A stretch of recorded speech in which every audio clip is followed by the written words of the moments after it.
Hello. Thank you guys so much for joining us. It was the first session after lunch, so I appreciate you guys making your way back and joining us today. We're going to talk about that subject everybody loves to hate. We're going to talk about documentation for developers. Talking being one of the key words here. So, unfortunately, I did not have too much fun on Rainy Street, but I have had a cold all week, and it's decided to take this weekend to take my voice. So I'm going to get started with my presentation, but my phenomenal colleague Will is actually going to probably pick it up for me in the middle because I don't think 45 minutes is going to happen. So, without further ado, let's get started. My name is Katherine White. I'm the Director of Engineering at Canopy Studios. We are a fully distributed Drupal and WordPress build and support agency. I'm a longtime Austinite. I've actually lived here in Austin for over 20 years. So if you are from out of town, if you're going to be sticking around this evening and you need recommendations, I'm happy to talk after the session and point you in the right direction. My role at Canopy is a combination of it is a combination of solutions architecture, so working at the high level with new clients, coming in the door and figuring out what their Drupal solution might look like, and helping to plan that out at the high level. And I also do some hands-on engineering and a lot of pre-sales work, helping to define solutions there as well. And I oversee a tremendously talented team of developers who just like to build awesome things. We're a pretty small shop, about 18 people. But it's fabulous, and I absolutely love being there, and I really appreciate them sending me here today. So, my background with Drupal, I started working with Drupal just over 10 years ago. We've had a tumultuous relationship. We fell in love, we fell out of love, we saw other people for a while.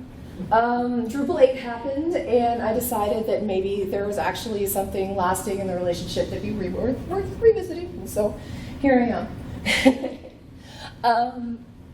So that's me. Are we running this? Nope. And then I wanted Will to get the opportunity to say a few things about himself as well.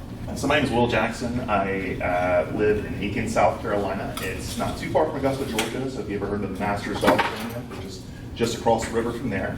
I have been working with Canopy for a little over a year. I am a Drupal commerce engineer. I work primarily in support, so I deal with a lot of sites with Word documentation, no documentation, a lot of documentation. A lot of documentation doesn't even have to deal with the site that's there, so there's a lot of interesting things that you see in support. So hopefully I can provide some insight and kind of share my experiences or some of the experiences that I've seen over the years. So, I've been involved with Drupal for about 8 years, web development, about a decade longer than that. It was something that I just picked up as a little kid and just really got into it as a hobby, and then just kind of turned it into a career. So, yeah, that's me. Okay, so here's what we're going to talk about. At a really high level, we're going to talk about why we write documentation. Why do we put ourselves through this? What is the thing that makes it all worthwhile? We're going to talk about what technologies to use when it comes to producing developer documentation. How do we make this as easy and painless as possible as devs to produce what's needed to keep the project on track? And then we're going to finally talk about what to write. Writing documentation, if you're not used to doing it, or if it's new for your organization, it can be a challenge. So what we're going to try to provide is a bit of a blueprint as to what kinds of components to think about when it comes to putting your documentation together, and kind of giving you a framework to hang that on as you're producing it. So. Okay, why do we write documentation? There are a lot of reasons. We're gonna roll through these slides pretty quickly. You will still be using your code in 6 months. Now, this may sound like it's no big deal, but in my experience, I will go back to a piece of code that I wrote 6 months ago, and I will come in full of optimism that I knew what I was doing, and it was all totally clear-cut, and I'm going to read through the code, and it's all going to make perfect sense. And then the optimism starts to waver. You get in there, and that thing that seemed so kitschy and cool and cutting edge when you did it, suddenly you have no idea why you did it. And you find yourself really wishing you could just get in there, change the thing you need to change, build the thing you need to build, and move on with your life. But looking at your own code from 6 months ago feels a lot like looking at code you've never seen. So it's important to write down the why behind your own logic. Not only will you be using your code in 6 months, but there's also the potential that someone else will be using your code in 6 months. So as an organization that does a lot of large-scale builds and then has to hand projects to, there's like that painful moment of handing your baby off. You know, a lot of time we do get to keep things into our own support department, which is fantastic. There are also a lot of times that we have to hand something off to the client's going to maintain it internally, or they've got another agency that they're going to work with on the support side. And making sure that you've produced documentation that enables somebody else to take your baby and take good care of it, and understand why you built it the way that you built it, and understand what they need to do to maintain it responsibly and extend it. And you know, not producing those artifacts when something comes into support and we're looking at a project with absolutely no documentation, just it looks kind of sloppy. So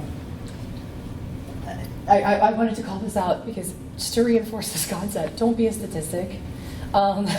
Stack Overflow did a survey in 2016 of developers, and almost 35% of people said that one of their primary challenges at work is poor documentation. The unrealistic expectations, we can still leave that on our project managers. That's like a whole other session. I love you, Jess. But the poor documentation, that begins and ends with us. Other reasons documentation is important. You want people to use your code. So we're going to talk a little bit about both public-facing code bases and private repositories. But if you are working on an open source tool, and you're maintaining an open source tool, and you've built this really cool thing, and you want people to use it, no one is going to use it if they don't understand what it does, and they don't understand how it solves the problem, and they don't understand how to use it. So providing that upfront documentation that supports your users in getting started with your code base is critical.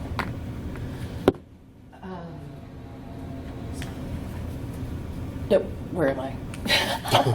Okay, sorry. Yeah, and if you want people to use it. So if you don't provide that scaffold that says here are examples for getting started with it, and here are the primary use cases, there are people that will deep dive into that experience, but and figure it out for themselves. But that's an increasingly small number of devs that are willing to go to that point just to use a piece of code they've never heard of.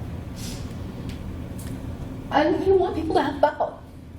The magic of open source development is that we work as a community to make things better.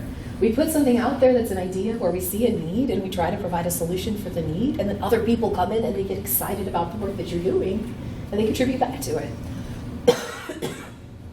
Not providing the documentation that enables them to understand how to contribute back to your project and what the objectives of your project are makes it harder for people to lean in and support you and support the work that you're doing. And actually, I personally feel documentation makes your code better. It's that reinforcing teaching concept, you know, that makes mentorship in our field so valuable. The ability to articulate what you're building, and why you're building it, and how it works to somebody else who's not familiar with it. If you can't articulate it, you might want to take a step back and make sure that you're building the right thing and you're building it the right way and for the right reasons.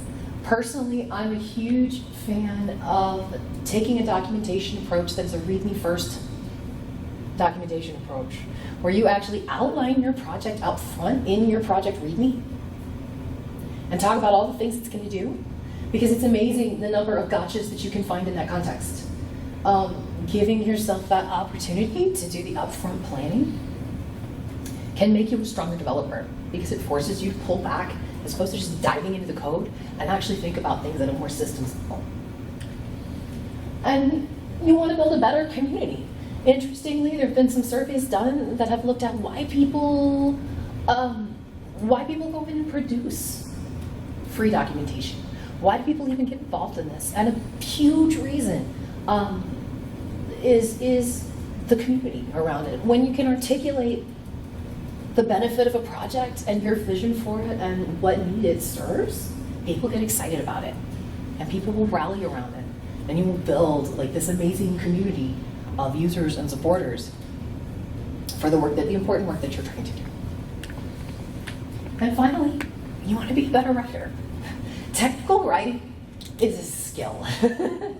And it is hard. And if you've never done it, it is that blank piece of paper, that blank screen, the blank quote piece of paper. I don't care what kind of writer you are, that scenario is terrifying. But doing technical documentation and technical writing as you build and as you go as a developer, it keeps that cadence of writing. So it's not this whole, I'm gonna build this thing for 6 weeks and I have not written anything in 6 weeks, and I will come back and I will write all of my documentation. It's gonna be a lot harder than if you just kind of keep the pace and keep the works flowing and keep getting things done in writing. So it makes that a little bit more natural. It makes it easier to grow as a technical writer, which is a really useful skill for a developer to have. Okay. Technologies. I'm going to go ahead and try my way through this, and then I will hand it off to you. Does that work for you? Will? Works for. Okay. So how do we do this? What are the tools that we use to pull this off? What are the technologies that we have at our disposal? So we know what doesn't work. What doesn't work are giant 60 to 70 page technical specification Word documents that nobody reads. Okay? What doesn't work is deciding, oh, we'll just do it all in the code comments. Everything will be in code comments. It'll be fine. You can figure it out. And the other thing that doesn't work is this completely decentralized model where some of your documentation's in your commit messages, and some of it's in your code comments, and some of it's in your Jira tickets, and some of it's in the wiki. And when you just need to solve a problem, you have 6 places to go look for the answer. So simple's best, right? Especially if we're just starting out. Let's work with what we know, which is plain text. Developers live in plain text every day. This is what we do. This is our world, and it's comfortable, and it's natural for us. So we fight it.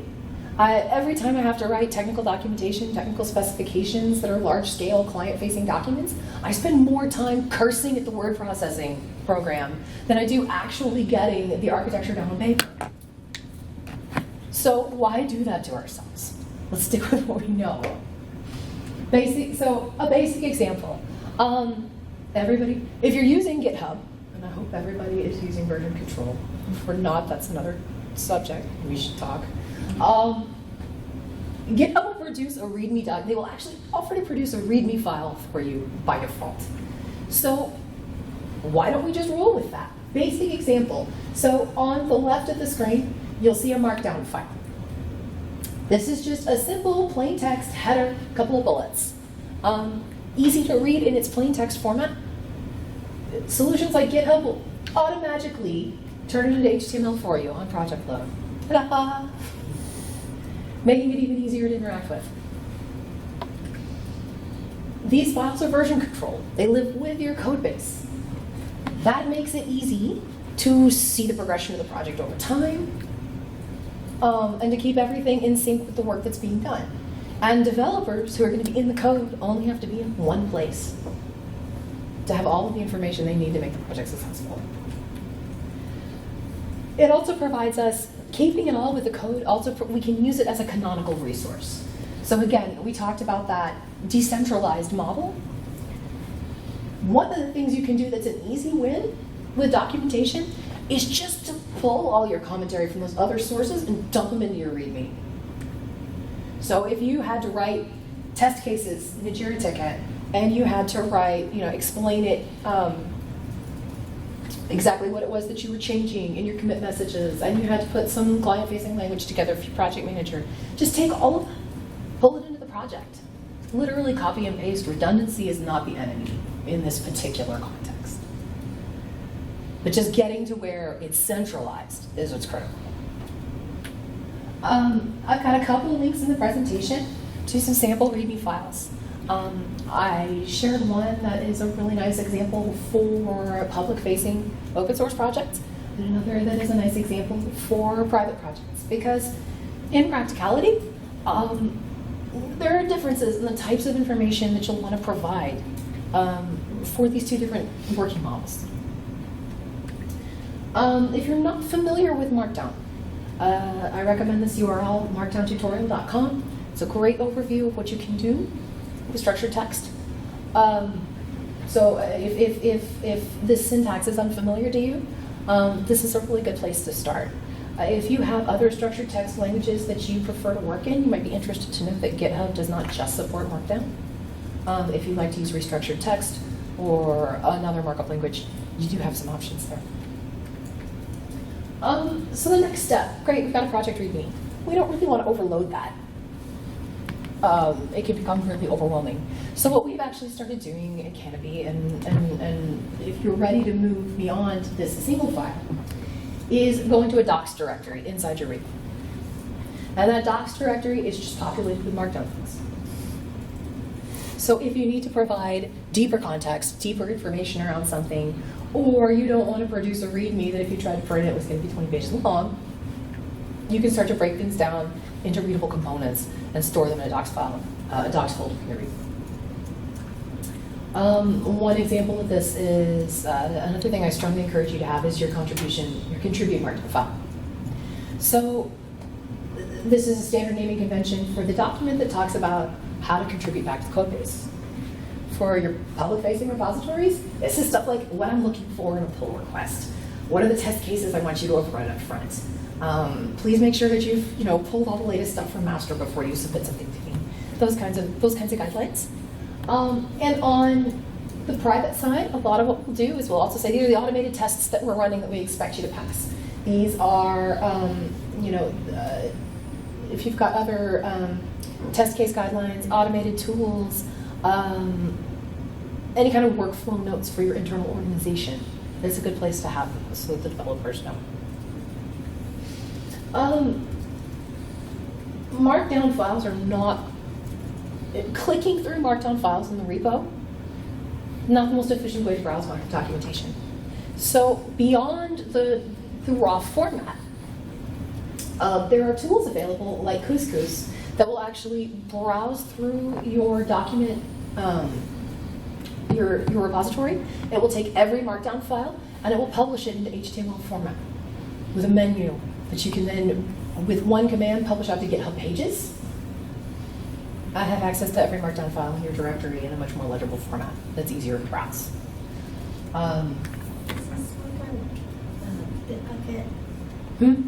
Is it on Bitbucket? It does, yeah. Yeah. I mean, it supports Markdown. I'm not sure about like RST or MediaWiki or some of the other formats, but Markdown, it does support that. So if you have that Markdown, that readme.md in the top level of your Bitbucket project, that will just become the overview page when you first go to the repo. Similar to how GitHub works. So they're very similar in that aspect. Yeah. Do you know about GitLab? I don't know about I GitHub. haven't used GitLab. So I've used it test very rarely, so Yeah, I I have to actually test it. haven't delved into We this just level. switched to GitLab. I Oh, okay. would think So so. learn all that. Yeah, I would definitely think so. I would like to think that it would. So. Cool. As far as like the HTML generation, you can actually just do a render and get the HTML site and host it wherever makes sense for you. So it's got built-in GitHub support. I don't believe it supports Bitbucket or GitLab natively, but you can still generate the files and then host them wherever makes sense.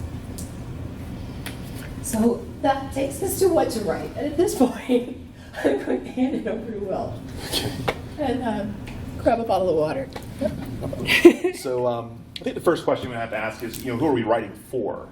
So as Kat mentioned, we would have documentation for public-facing, like an open source project, but you might also have documentation for the internal team. How to contribute to the project and how to pull requests and how to get things approved. Doesn't really want to make sense to somebody who's just looking how to use the software. So we want to do this. So we have, we want to have our code for, there for developers so that they can actually know how to contribute and how to extend that. So it's important that we cover all of those. So, what does your problem solve? And this is typically a simple 1 or 2 sentence, or plain English sentence within your documentation. You don't want to use too many technical terms. If you can avoid that, avoid trying to be overly verbose with the code. Keeping it simple really just kind of makes it straight to the point. Small code examples. So this is a way to make that expressive. It also helps you kind of understand through using pseudocode methods to kind of better understand what it is that you're writing. So when you're starting with the README first approach, you're going to give you an opportunity to work through your code and actually understand how that's going to be put together prior to writing the first line of code. So it's a good place to start there. Some other major features. So what is the major features with your software, with your website, or with your application?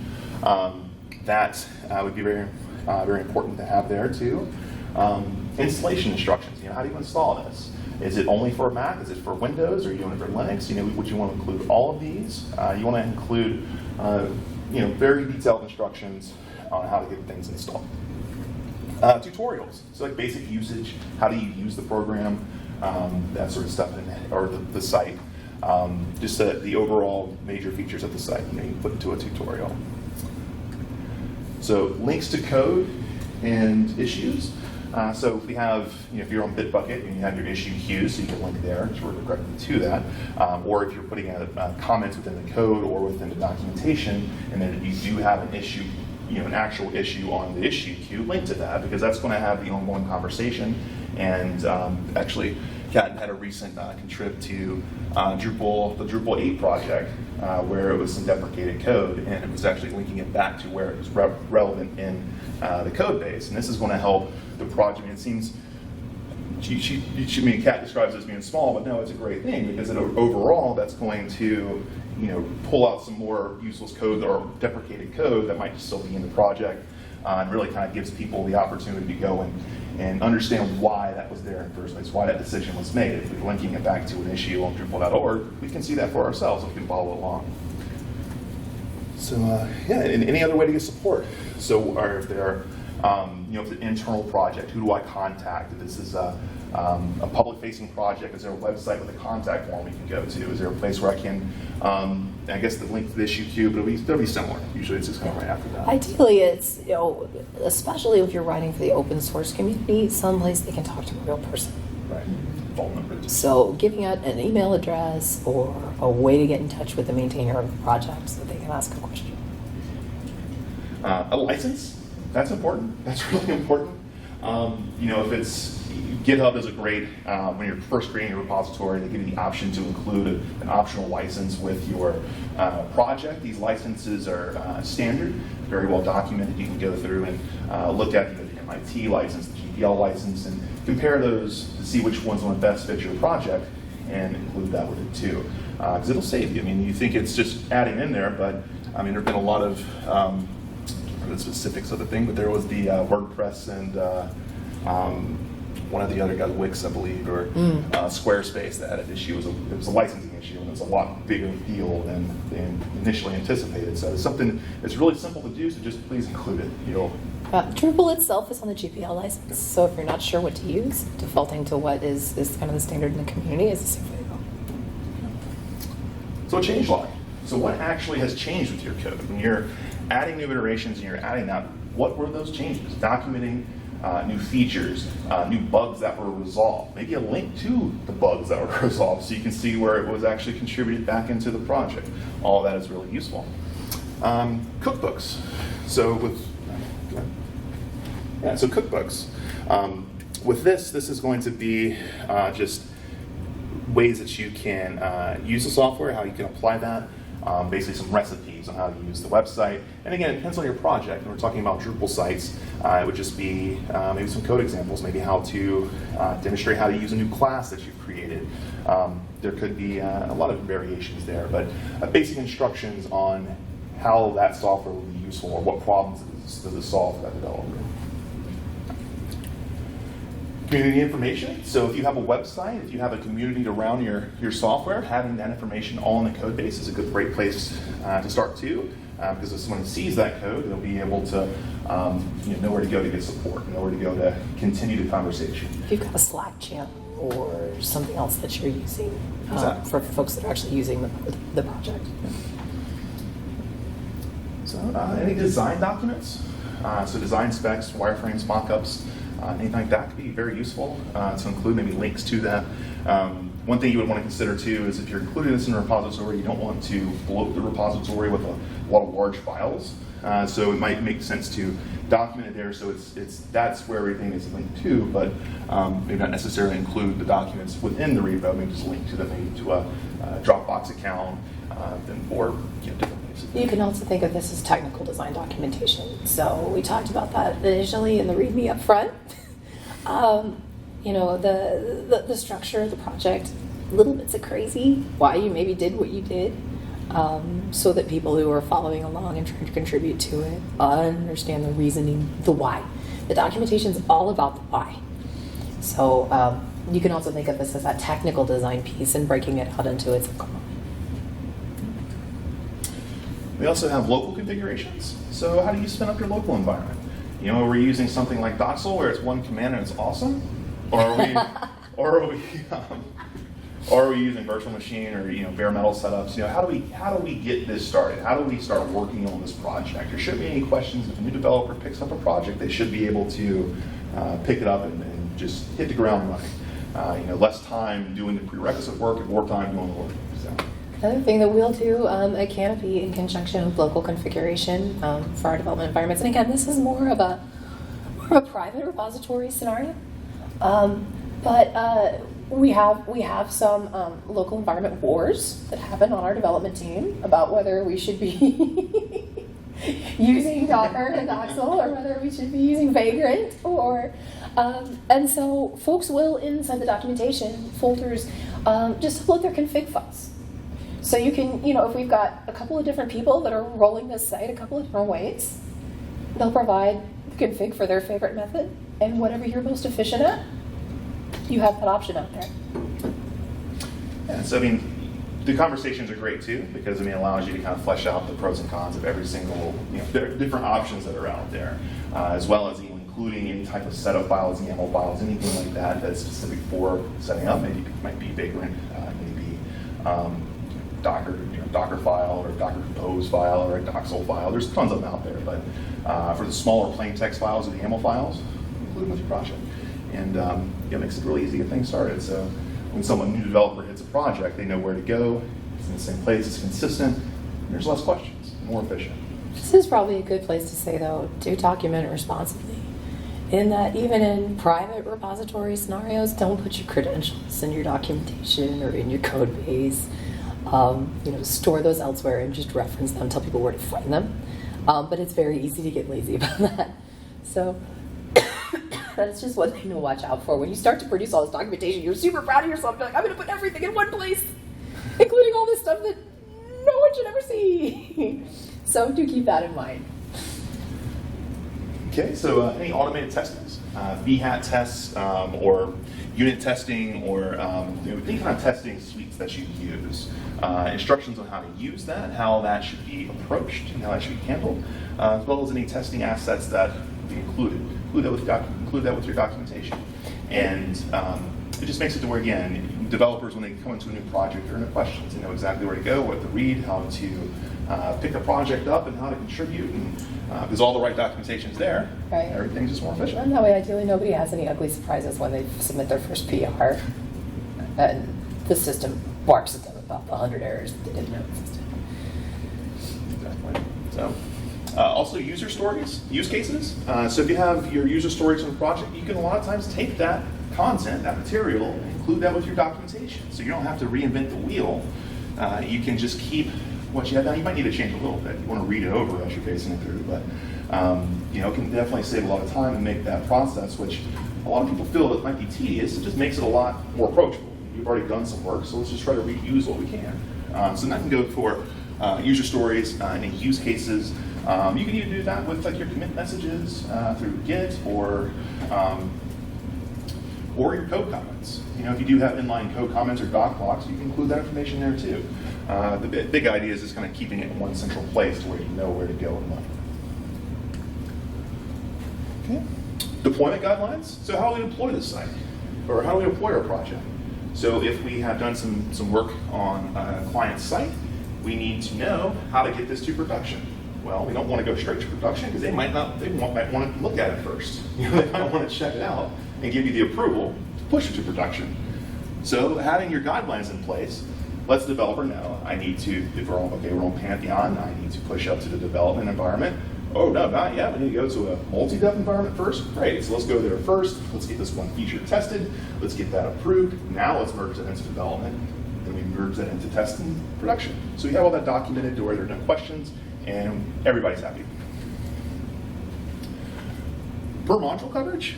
So with this, if you have custom modules or anything that you would want to specifically call out, typically it's custom modules. It could be a custom feature module, custom theme even, anything that you would have custom code in, or custom code on a project. You would want to have that documented somewhere. What does that module do?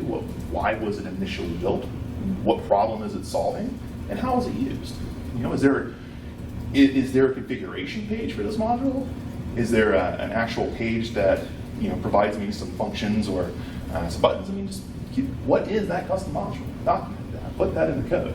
And again, if your custom module is something that'll eventually go to Drupal.org, hopefully it will, a lot of the work will be done for you already. It's just a copy and paste, maybe changing a few lines and good to go. And that will do with a README on a per module basis. So, we talk about that aggregated docs folder, but that has its pluses and minuses, and really the goal here is to keep it with the relevant information. So if we're producing custom code, we'll have README on a per module basis that outlines the purposes and features of that particular unit of code. That's that. So we've covered off on why we write documentation, why it's important, what some technologies to use to perform that. Obviously, starting with our plain text, and then there are a lot of options out there. Couscous is not the only tool for creating an HTML version of your documentation. It's easier to read and maintain. And then what to write. So hopefully there's some ideas there that give you a blueprint, regardless of the type of project that you're working on, whether you are contributing something to the open source community or working on proprietary code. Hopefully there are some ideas here as to how to structure your README documentation and your code level documentation in a way that makes the project successful. I wanted to share a couple of resources. Writethedocs.org. Much of the material in this presentation actually comes from some open source presentation materials on writethedocs.org, so I encourage you to check them out. They have a wonderful guide for beginner documentation. The Producing OSS Getting Started Guide, if you are looking to begin an open source project, this is a great resource to check out and things to think about, even silly little stuff like what you name it. Naming it something identifiable and catchy, right? So if that's something that you're looking to do with either a project that you have in mind or something you've already created, it's a great place to start. If this topic's interesting to you, there are doc meetups, actually, for technical writers all over the country. There are even full conferences about this stuff if you're super passionate. It's awesome. But think about starting a local group that focuses on technical documentation, how to make it less painful, how to make it better, because it is a critical and I think underserved topic in general. And then also Writethedocs has some Google groups, a Google group that you can go check out in terms of that community piece if you're interested. That's it. Questions and feedback. Now, I'll be happy to chat about things now. It looks like we did pretty well in terms of time. We've got about 15 minutes left. Also, the Join and Talk link is in here. Feel free to drop me an email or drop me a tweet on Twitter. And I would love to talk about it some more with you. So that's all we've got. Thank you so much for your time and for dealing with my squeaking.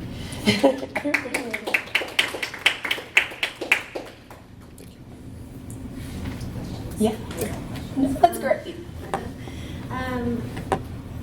So I work with other developers, And can you talk about, the argument is always that there's not enough time. So I'm just wondering, I mean, I'm always just saying, just put it in there. I don't even care if you've read it again, just like, at least just write it, just anything, I don't care. So I have a couple of responses to that. Yeah. One, yes, something is better than nothing. So that's where we get into that whole, if all you give me is like what you wrote up in the ticket when you handed it off to QA and you stick that in a file in the repository, at least that's something. I'll take it, okay? It's not the ideal, and I have tech leads that are ruthless about continuing to like refuse to accept pull requests until it has sufficient documentation. That depends on your team. But at the very least, aggregate it from those other places and just drop it into something. It's better than nothing. There's also, as a developer that cares about it, there's the guerrilla approach of just including the time you know you need in the estimate numbers that you handle. So, and I will say that, you know, for me, when I am doing things at the estimation level, I try to make sure I'm allocating enough time for documentation to happen. So, you know, there's a couple of different approaches there, but like when you're stuck with that whole like, oh, we never have enough time. Again, I would just say path of least resistance. Yeah. Start with just getting it centralized and getting it with the code base, and then work towards making it better. Because it is something that once it's at least there, you can start to iterate it as the project progresses. I know that our team, I have my own, mine is wiki, I do everything in a wiki. And I do I don't do a lot of custom coding, so I don't have a lot of opportunity to do it in the code. But when I do put my documentation in the code.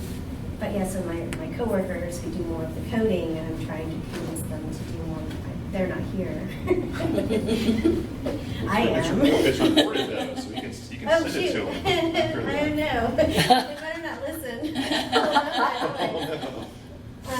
But yeah, so I'm just, this has given me a lot of great ideas because they are in the code. So putting it in the code has just never really occurred to me right away. I'm like going here, put it here in this wiki over here where I do mine. Right. It's like, no, actually that's not very practical. Yeah, so it reduces the switching cost of writing documentation because you're already there.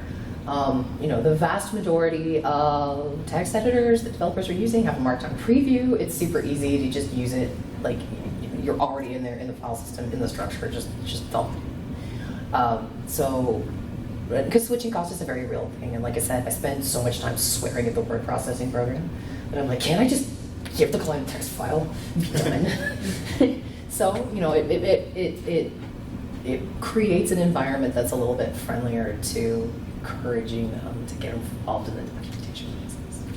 I also like to add to that too. So I'm guilty of it. You know, I'm definitely was guilty of it as far as not being as inclined to do documentation, or really thorough documentation, I should say.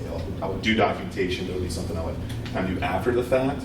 But then it was like, what was this function doing again? I know it's useful. I know I used it. I know it's important. What was this actually doing? And I'll obsess over what it's doing. So what I found that actually was a nice, really good exercise was what we did at Canopy was actually go through and build solo README files for every project that we had in support. We're still in the process of doing this, but what it did was kind of expose me to using that Markdown, using those files, using that format, using the tools. Like we use PHP Storm has a brilliant preview tool to get exactly, write up exactly where you want to. And it's easy. Once you start doing it, it's not hard at all. I mean, like it's just like a bullet, it's like the asterisk key or the minus sign. I mean, it's something that you would normally do, or formatting that you would probably normally do in a text file anyway, if you cared about formatting. But now Markdown makes it pretty. To me, that was kind of neat. And it was also, it was very valuable to go through and say these are the exact processes for getting this code to production. Because there have been a lot of times where I go on a project and I have to ask other people, if I'm coming into a new project. It might both be on Pantheon, but maybe the client just does not like looking at the same thing twice for whatever reason. That could be one thing, or it could be that you might get a client to see it 5 times before it goes to production. So, having those unique scenarios documented with within a file somewhere is incredibly useful. And it was something that, I did the first one, I was like, okay, it's fine. After about the third one, I was like, oh, this is like really important. I'm on board with it now. So I think just having maybe some sort of small exercise to, expose people to Markdown if they have not yet been exposed to it, because it's really easy to kind of get into. And two, if you can find something that's repeatable. So like, for example, we have a lot of our clients are hosted on Pantheon. So we're going to go through and I want to feel good about the work that I do in a day or a week. So I go say, okay, well, I've got all these projects on Pantheon. Let's make one really good one, and then let's kind of use that as a template to kind of go through and go to the next, a few more. So if you can find little scenarios like that, now, you might not have a bunch of sites on Pantheon, but you could probably find something that you're doing similar across the projects. Mm-hmm. Find something that's really, it would be a nice exercise to just kind of get into it and do it. I think that'll go a long way for one, exposing developers to that process, but then two, really get them to understand or appreciate the value of it. Because I think once they can impart their own knowledge to this project and say, I know this client or I know this project, they're going to have value in the documentation that they generated. So then they're going to appreciate it more. Or at least that's my opinion. And that's how it worked with me. So, and I was pretty stoked. So. Yeah, I kind of used to just scribble stuff down and as I'm in stages of a project, and then you lose that paper, But what I love that people don't do enough, and I started doing it myself a lot more, is document right within my code. I love that because, and when I work with other designers, they'll try to take a snippet and try to repurpose something down, 2 months later, and they either don't get the whole thing or they don't know what it's doing, and then it's throwing errors because they got too much of this other function started or whatever. Exactly. It's just, they don't know what's happening, and I don't either. Right. So you take, time, and that wastes your time. Exactly. Yeah. And you're using the right tools. PHP Storm, if you're using that, is fantastic for writing documentation. It has automatic doc blocks that will recognize variables, and it'll recognize inputs, arrays, outputs, everything. Like build, it makes you feel like you're like. Is that paid? Is that $100? PHP Storm, I think it's like $150 a year. Okay. It's awesome. I mean, it's one of those things that People keep telling me about that. Right, you will not regret that. You'll actually probably want to give them more money. Like it's. So I don't use PHP Storm. I use Atom, Okay. which is actually an open source. Produced by GitHub when I think about it. But it's got a really robust set of plugins, and one of the things that you can add to it is this doc block generation stuff. I also have it so that all of my PHP code sniffer standards are running in the background as I work.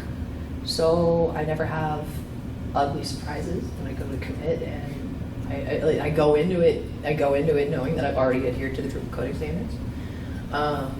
So that and that one's completely free. So that's another one that you could look at. And if you really get into that and you want to like step it up another notch, then you could take PHP Storm on. Yeah. But It's like that, so it's great. everybody I know who's used it loves it. So. I really like it. But that is also, my opinion, that's also code review to a certain extent is also a big part of making sure that you're producing. It's obviously a part of making sure that you're producing a fulfilling project, but part of what my tech leads are looking for when they do code review is adequate code level comments. I love that, yeah. In addition to, Markdown and documentation. Did I hear that you said that I'm sorry. No, I'm done. Did you say that you start off with some documentation before you start? That's I do. probably not as refined or. Mhm.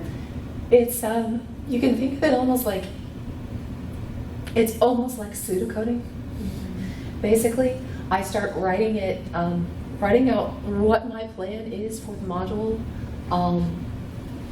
where it's going to be used, what kinds of values it needs to return, what kind of filters it needs to run, and why, and where it's going to be used in the code base, so that I have this high-level plan.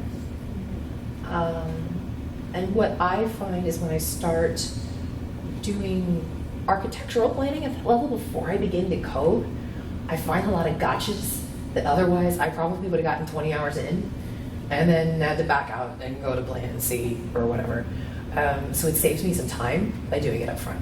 Do you ever you know, as you're, maybe it's something that you don't really know how to do, so you have to learn some things, and so you have to go over here, then you get pulled off to another project, and then, you know, and you lose track of where you were. I mean, can you use your document, do you ever use your documentation as sort of like your step-by-step notes as you're going along until you get done and have to go, does that make any sense? It does make sense, like a dumping ground for, okay, here's the useful resources that I found that I need to come back to when I'm ready to think about this thing again.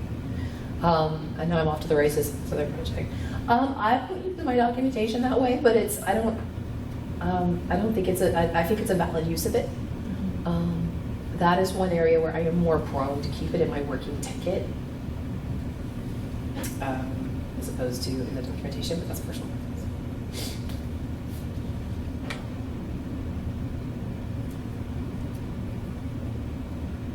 Anybody else? Does anybody do it differently? I'm curious.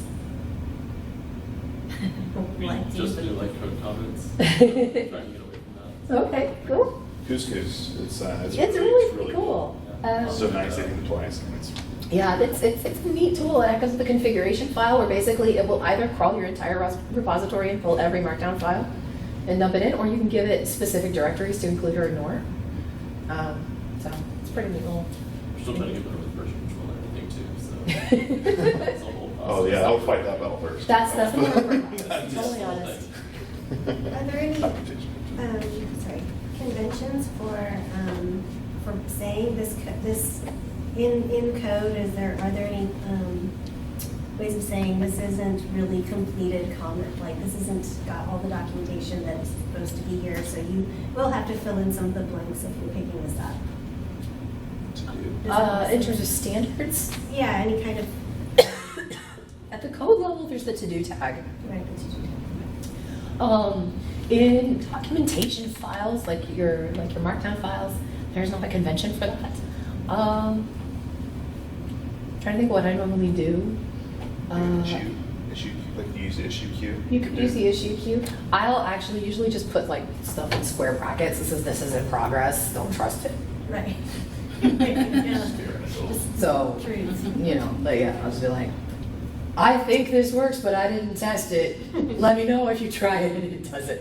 Okay, like in terms of like my sometimes when I'm giving instructions for spinning up local environments, like I will assume it should be this one command, but let me know if it's not.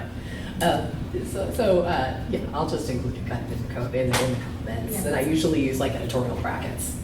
That's kind of what I meant, To because it set it seems off. like you write your documentation, and after you've done something, you have to go walk through the entire process again to make sure you got your documentation exactly right. If you didn't do it while doing it. And inevitably, what will happen is somebody will go and use it, and they will find all the things you did not know were missing. So, like, inevitably, I'll think I have written this, like, beautiful, articulate instructions for how to spin up this project locally, and the very first developer who gets involved with it, it'll be like a stream of Slack messages of stuff that worked or didn't work, or what about this dependency, or do I need this thing, or you're like, oh, I was so close. So, you know, you're never going to get it all, but that's the point, is like, when it lives with your code base, you can iterate, it's easier to iterate on it, it's version control, and you can update it as needed. So, and I'm so sorry, I'm asking too many questions. You said that you would fret over, this seems like it's the, hearing another developer say that is like the reason that you wouldn't fret over it to begin, like, I know that sometimes it's like, I want the documentation to be perfect, so I'm stressing out over getting it all right and not moving on to my next project, or. Obsessing over it, like sitting there, you want to include everything there. You never want to come back and do it again. But again, that's version control. There are different versions to it. So. It's good, I mean, code base is a living thing. Right. You know, that said, I do a lot of different types of writing. I'm a wannabe novelist. I do a lot of technical writing. I do a lot of sales writing. Nothing is ever finished. Nothing is ever perfect. Perfect is the enemy of good. So be okay with good, knowing that there's always going to be room for improvement.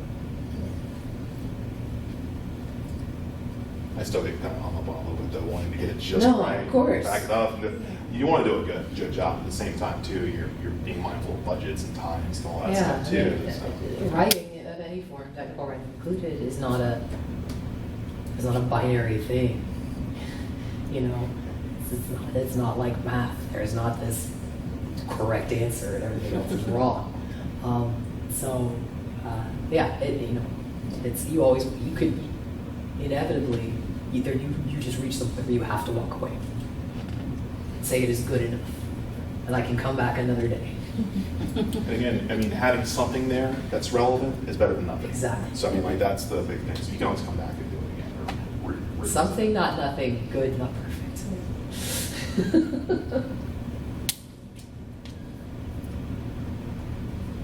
Anything else?